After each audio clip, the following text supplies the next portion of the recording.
My name is Dr. G.C. George. I'm the Consultant General Surgeon in Pantai Hospital, Ampang, and I deal with gastrointestinal diseases.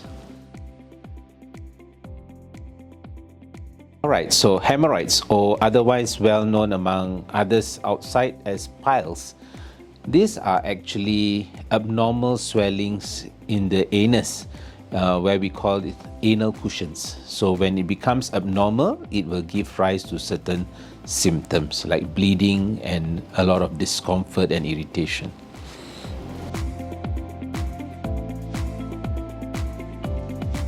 Most commonest being constipation or having difficulty hard stools, to pass out stools, where your stools are very hard or either very watery, loose motions.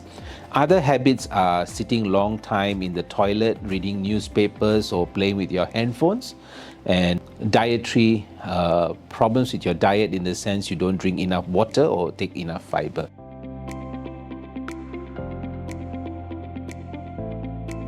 The most common symptom is bleeding when you pass motion. Usually it occurs after the stool has evacuated.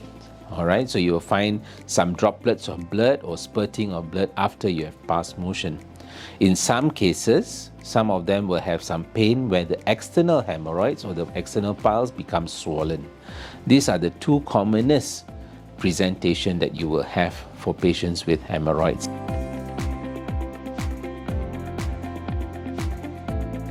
On our side, we will examine your anus, take a history first of course, examine your anus, see whether there's any swelling or pain, and then we may perform a procedure called proctoscopy, where we can have a look at your inside of your anus to see whether there's any bleeding.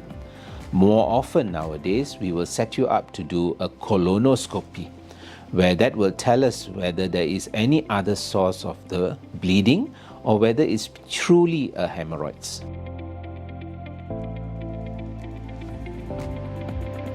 Prevention is better than cure. So how do you prevent having hemorrhoids? Basically, have a good dietary habit by increasing the amount of water you drink and increasing the amount of fiber you take in your diet. Fiber is usually taken in the form of vegetables or fruits or things like oats, and that will give you a good bowel habit. Try to pass a good amount of stools at a regular interval. It must be soft, it shouldn't be hard, it shouldn't be watery. And last but not least, try not to spend too long your time on the toilet seat by reading newspapers or playing your games.